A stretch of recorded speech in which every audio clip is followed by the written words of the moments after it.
Je pense qu'on ne le dit pas assez, mais être intelligent, c'est particulièrement douloureux comme expérience sur le plan social. On n'en parle pas beaucoup, pourtant, je vois des personnes particulièrement intelligentes souffrir au quotidien du fait de leur intelligence tout simplement. Nous sommes dans une société qui fait la promotion de la médiocrité. Nous sommes dans une société qui a installé la médiocrité comme étalon de la société. Et du coup, les personnes intelligentes sont marginalisées. Les personnes intelligentes sont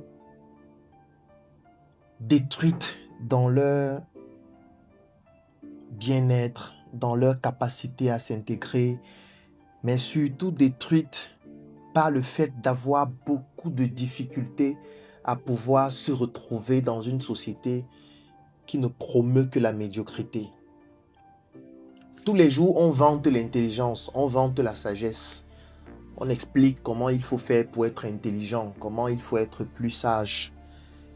Il y a des vidéos tous les jours sur 10 techniques pour être plus intelligent, les astuces pour être plus sage. Tous les jours, on nous explique comment faire pour pouvoir être plus smart. Mais très peu de personnes parlent du prix à payer de l'intelligence. Cette intelligence, lorsque tu l'auras téléchargée dans ton cerveau, cette sagesse, lorsque tu vas atteindre ce niveau, tu vas énormément souffrir. Et ça commence à l'école. Comment est-ce qu'on traitait ceux qui étaient très forts à l'école? On les appelait par exemple au Cameroun Mouna for School. En réalité, c'est une forme d'injure. On les appelait les élèves du premier banc. Lorsqu'il fallait parler de sujets dans la société, d'ambiance, de fête, on se disait non, toi tu es un enfant de l'école. Est-ce que ce genre de sujet te concerne? C'était une manière de marginaliser déjà ceux qui sont performants. Comme pour dire, nous les idiots, nous sommes la norme. Nous sommes bien, nous vivons bien, nous faisons la fête. Nous, on s'en fout de la vie, on est aussi là comme ça. On est même à l'école parce qu'on a forcé. Ce sont nos parents qui ont exigé qu'on soit là. Sinon, normalement, on ne doit même pas être ici. Vous êtes les enfants du devant, les Mouna for School. Ça a commencé à l'école. Mais le problème n'est même pas sur le plan purement scolaire. Le problème, il est purement individuel. Parce que quand tu es très intelligent et quand tu es très sage, qu'est-ce qui se passe? Tu ne tolères plus un certain nombre de choses. Ça devient pour toi inconcevable de voir les gens parler de sujets qui n'ont aucune importance. Lorsque tu vois des personnes qui ne sont pas cultivées, ça t'énerve. Parce que tu te demandes, mais comment c'est possible de ne pas être au courant d'un certain nombre de choses? Lorsque tu es un architecte excellent, tu te balades dans une ville d'Afrique, tu regardes comment les maisons sont construites, tu ne vas pas devenir fou? Tu auras l'impression que tout le monde est fou.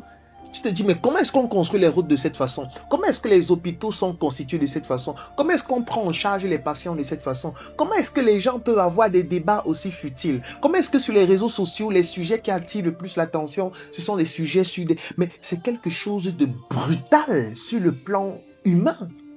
Comment est-ce que tu vas faire pour te mettre en relation quand tu es intelligent? Tu vas te mettre en relation avec qui?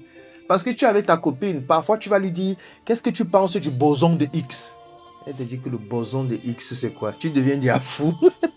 Et du coup, à un moment donné, tu te demandes, mais attends, c'est moi qui suis fou ou c'est elle qui n'a pas mon niveau? Ça devient très difficile. Parce que tu ne sais pas comment faire. Ce qui te passionne, ce sont les mathématiques. Ce qui te passionne, c'est la physique.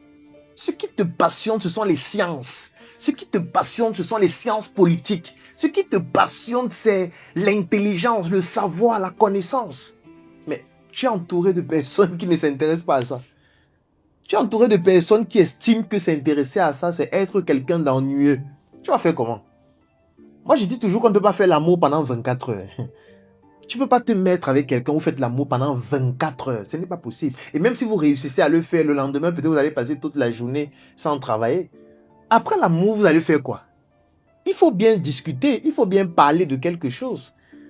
Si tu es avec quelqu'un qui n'est pas capable de parler avec toi de projet, qui n'est pas capable de parler avec toi de sujets qui te passionnent, qui t'intéressent, est-ce que tu vas parler avec ta copine ou ton copain de sujets qui pour toi n'ont aucun sens. Ça sera difficile quand tu as un certain niveau. C'est vrai, on dira aussi que quand tu as un certain niveau, tu vas être plus tolérant, tu vas accepter la différence, mais ce sera difficile de le faire pendant longtemps, surtout si c'est avec ton partenaire ou ta partenaire. Tu vas faire comment? Tu vas te mettre en couple comment? Comment est-ce que tu vas faire pour avoir des amis?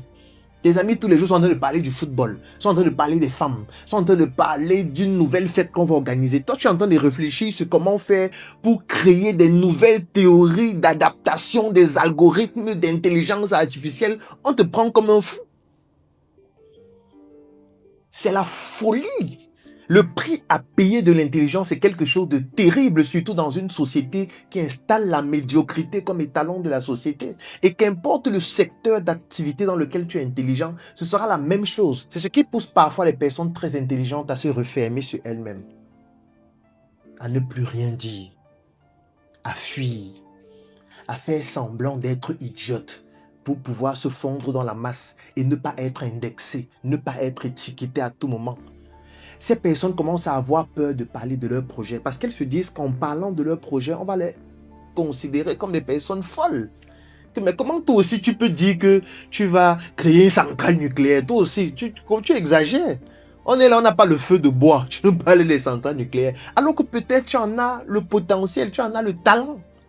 Mais personne ne te croit parce que tu n'es pas entouré de personnes qui peuvent y croire. Et c'est la raison pour laquelle nous avons créé la communauté qui s'appelle Propulsion. Une communauté de personnes qui sortent des sujets feignants et idiots. Une communauté de personnes qui décident de se mettre ensemble pour parler de sujets sérieux qui concernent leur avenir, qui concernent leur vie. Que ce soit sur le plan entrepreneurial, que ce soit sur le plan professionnel, que ce soit sur le plan scientifique. Si toi aussi tu te retrouves stigmatisé par la société, tu n'arrives pas à te retrouver, tu n'arrives pas à trouver des personnes avec qui tu vas avoir des sujets sérieux sur lesquels vous pourriez échanger, je te recommande de rejoindre notre communauté qui s'appelle Propulsion. Une fois que tu vas rejoindre Propulsion, tu vas retrouver des personnes qui ont un certain niveau. Des personnes qui vont prendre du plaisir à échanger avec toi, même sur des sujets qui pour toi peuvent être fous. Mais étant donné que nous sommes une communauté de personnes folles, nous réalisons des projets fous en étant ensemble sans qu'on ait des personnes qui nous disent vraiment ce que tu dis là, est-ce que ça a un sens? Je vais mettre un lien dans la description de cette vidéo en commentaire et dans ma bio. Clique dessus, remplis le formulaire et nous allons te contacter pour rejoindre la communauté Propulsion. Elle coûte 10 000 francs, elle est valable pendant 12 mois. Lorsque tu intègres cette communauté, tous les vendredis, nous avons une masterclass, nous avons la base de données des membres. Aujourd'hui, nous sommes plus de 1000 membres de Propulsion et ensemble, nous allons faire en sorte que tu ne te sentes plus comme étant un fou dans une société qui ne considère plus l'intelligence, qui ne considère plus la sagesse comme une valeur à promouvoir. Rendez-vous dans Propulsion. Quand tu dois voyager et que tu dois t'occuper pendant des heures, quand c'est la pause et que c'est le moment de taper les vrais commentaires. Y'a quoi?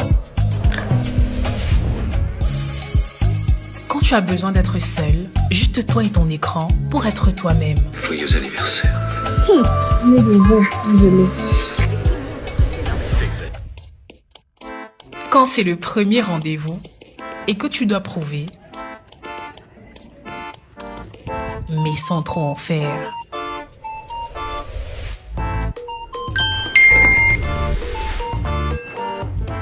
Quand le Congo, ça ne peut pas attendre et qu'il faut parler quand ça chauffe encore. Quelqu'un qui est quand même assez cool quand même. Non. Je veux bien.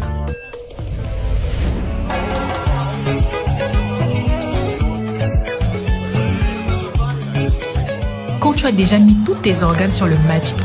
Non, man, ça c'est quoi ça? Tu peux faire mieux, man. Et que enfin, dans ces petits moments qui comptent, il y a des choses qu'on n'oublie jamais de prendre. Njoka est là, toujours.